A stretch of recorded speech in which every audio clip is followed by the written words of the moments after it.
como hablaba ¿cómo se dice? En la parte anterior, lo que En el hablaba, bloque. en el bloque anterior, hablaba de garrapatas, también los huevos de garrapatas, que son los que pasan el invierno. Si las temperaturas en el invierno no son tan extremadamente bajo cero, a lo mejor logran sobrevivir, hay más garrapatas en la siguiente Claro. primavera. Ahora con el mosquito del dengue también, entonces se esperan mosquitadas más grandes, con una mayor distribución a zonas Claro. donde antes a lo mejor los fríos eran más marcados, y entonces sí, se está ampliando en este siglo, y se espera que se siga ampliando la región geográfica donde ocurre esta Sí, enfermedad. acá lo que se ve es más frecuencia, por ejemplo, en epidemias, en brotes.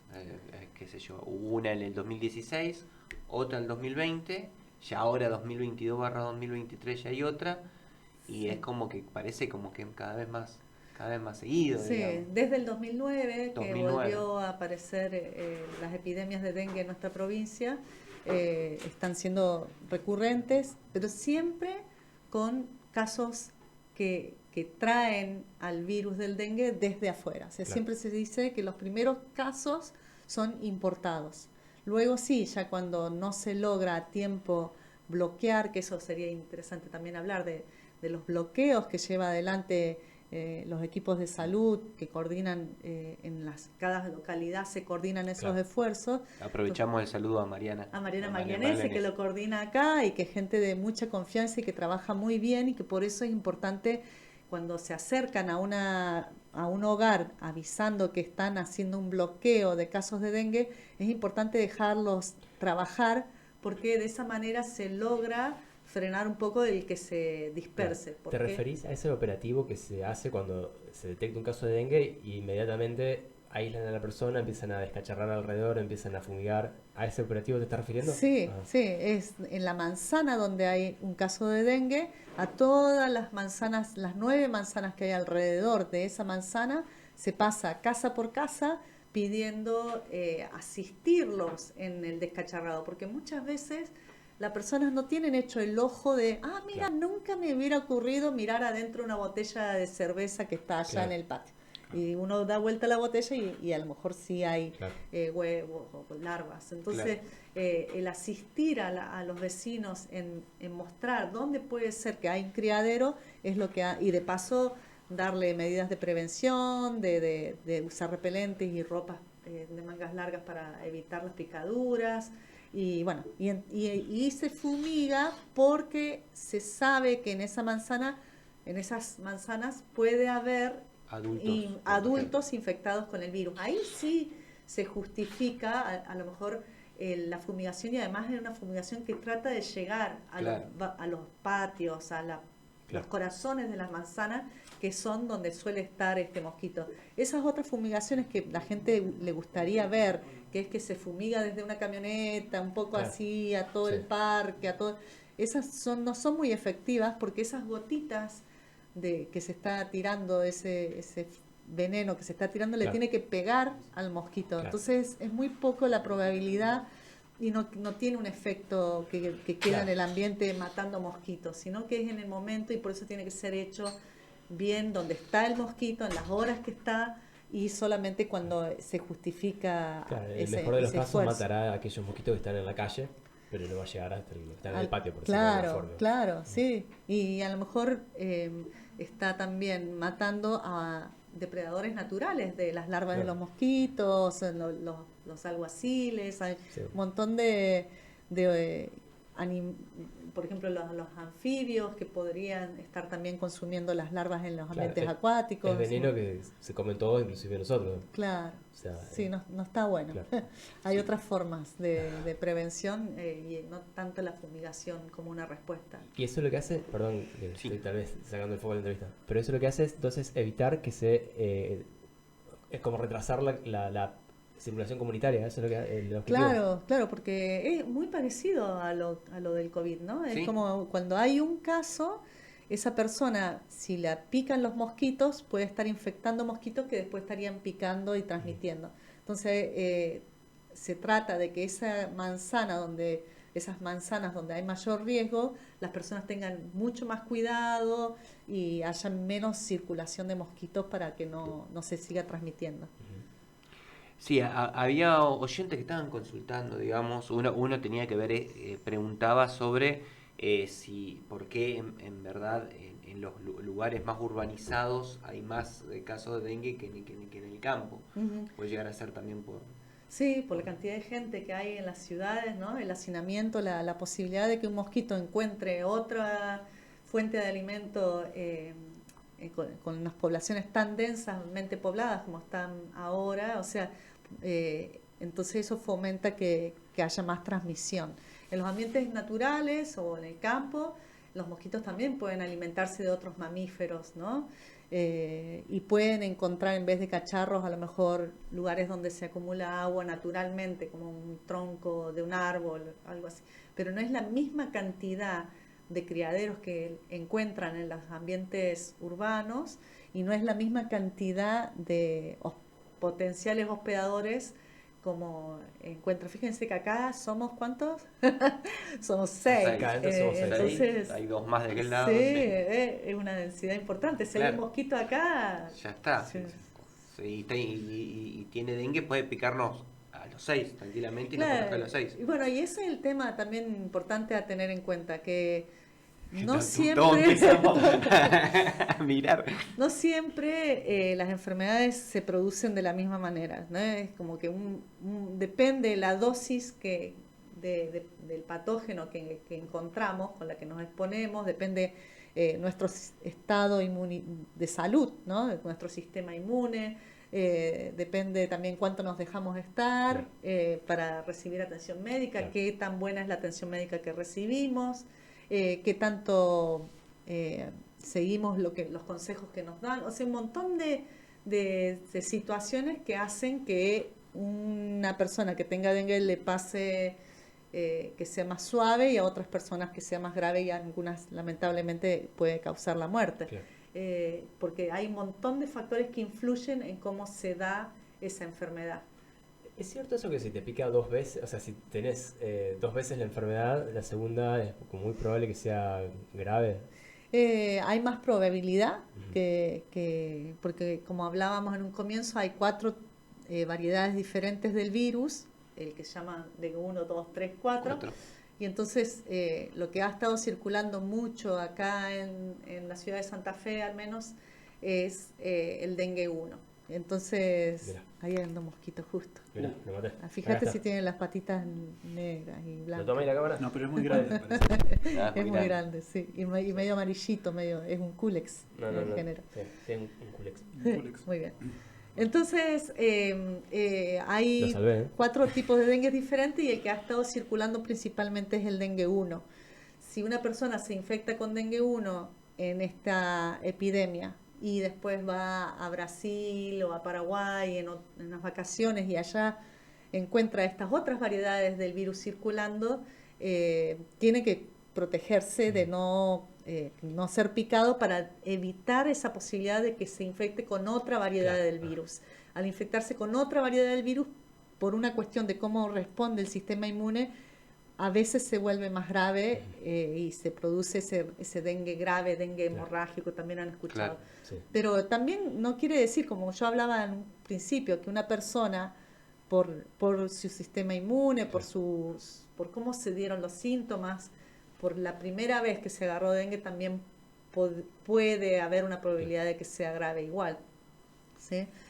Pero eso, y cuando la persona tuvo dengue 1 y se contagia en un futuro con dengue 1, ahí sí tiene una protección, tiene una ventaja. En eso sí el sistema inmune está listo para hacerle frente al virus y que no se produzcan. O sea, el ciclo óptimo sería agarrarte 1, 2, 3, 4 y No. después ahí volver a agarrarte el 1.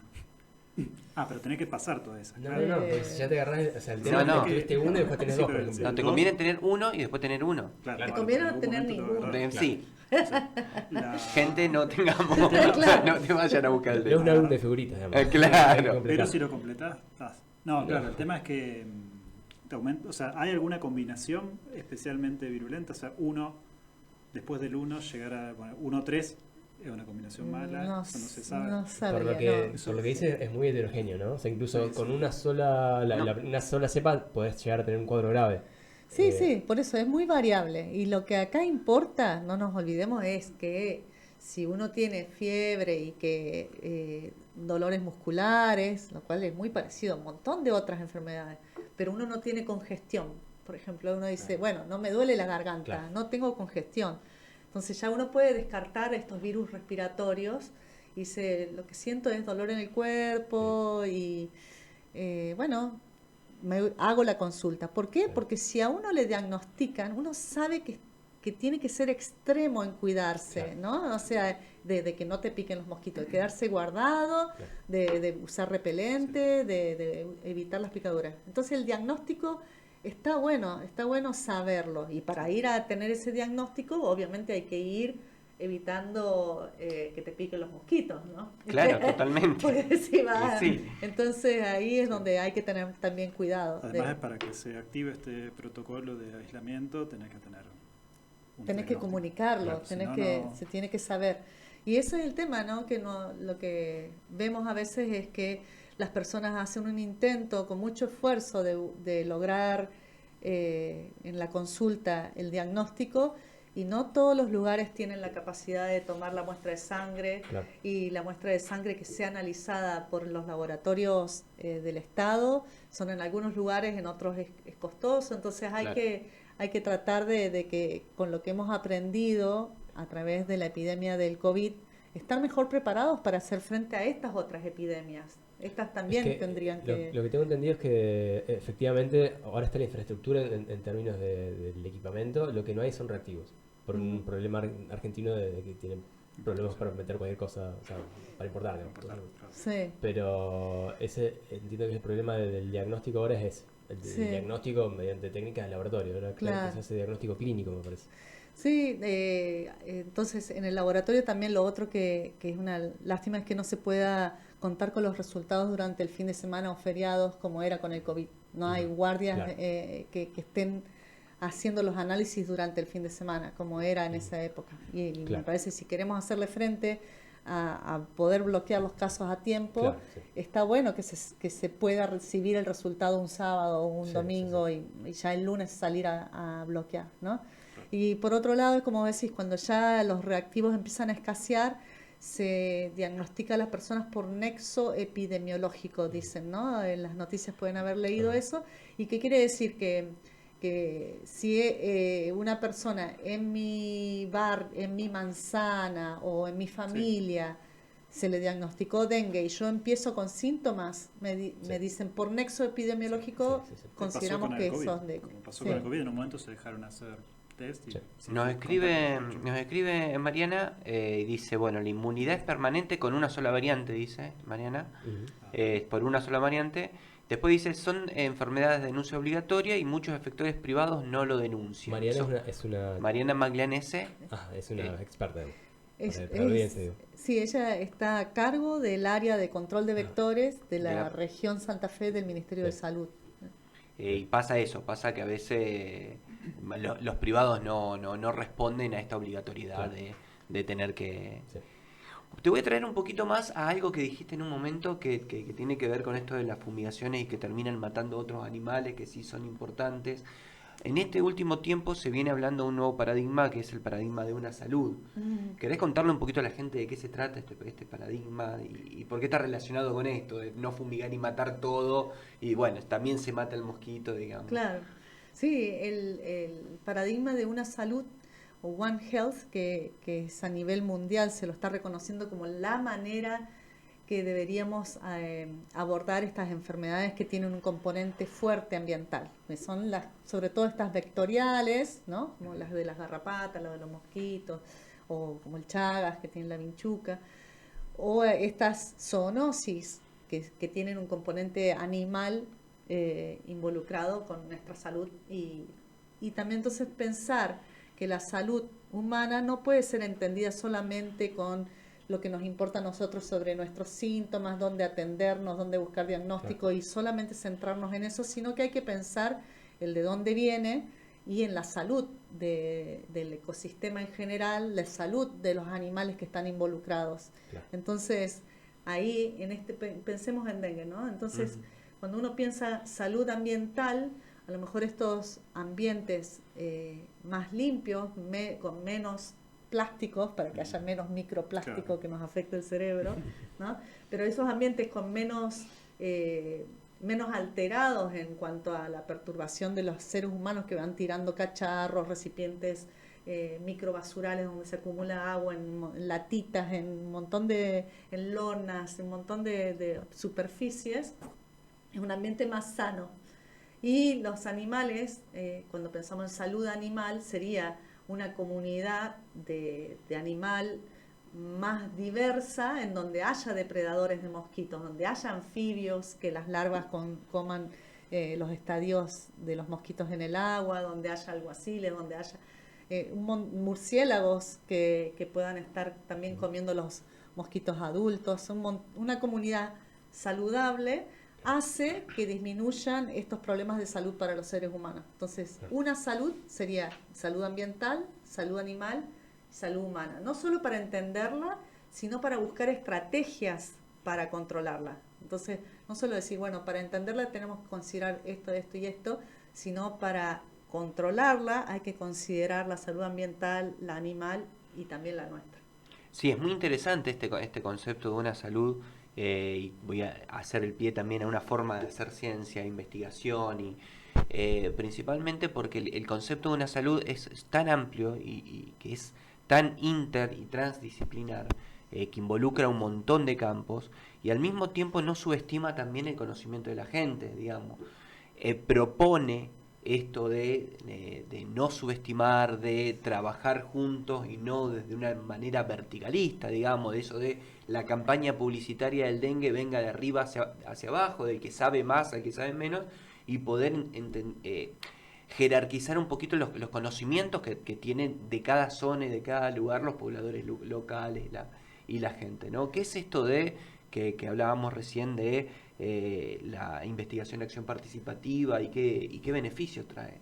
Sí, esa es la forma en que nosotros nos hemos propuesto trabajar en los proyectos de investigación, es trabajar haciendo partícipe a las poblaciones afectadas por estas enfermedades que nos interesan. Entonces, buscar que las personas nos guíen en cómo llevar adelante la investigación en el territorio en base a sus conocimientos del territorio, en base a donde ellos saben que puede haber microbasurales o que pueden haber problemas que son desde hace mucho tiempo o problemas más recientes o cuándo aparecen y a la vez poniéndolo en el contexto de otras preocupaciones que están ocurriendo en el barrio y por lo tanto buscar acciones que tengan un beneficio también hacia esas otras. Por ejemplo, con la otra enfermedad que trabajamos, que es la leptospirosis, tiene un componente fuerte de estar vinculada a la transmisión a través del agua por las inundaciones, no solo las inundaciones por la crecida de los ríos,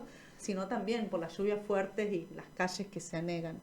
Entonces, cuando hablamos de leptospirosis, surgen cuestiones políticas sobre el abandono de ciertos lugares de los barrios, entonces la imposibilidad de salir sin mojarse los pies cuando llueve, la falta de acceso a un centro de salud por los horarios restringidos o porque no hay y entonces no tienen la posibilidad de llegar a tener la atención médica que necesita. Entonces, por trabajar con una enfermedad como leptospirosis terminamos dialogando sobre todas estas otras cuestiones que tienen que ver con la calidad de vida de las personas.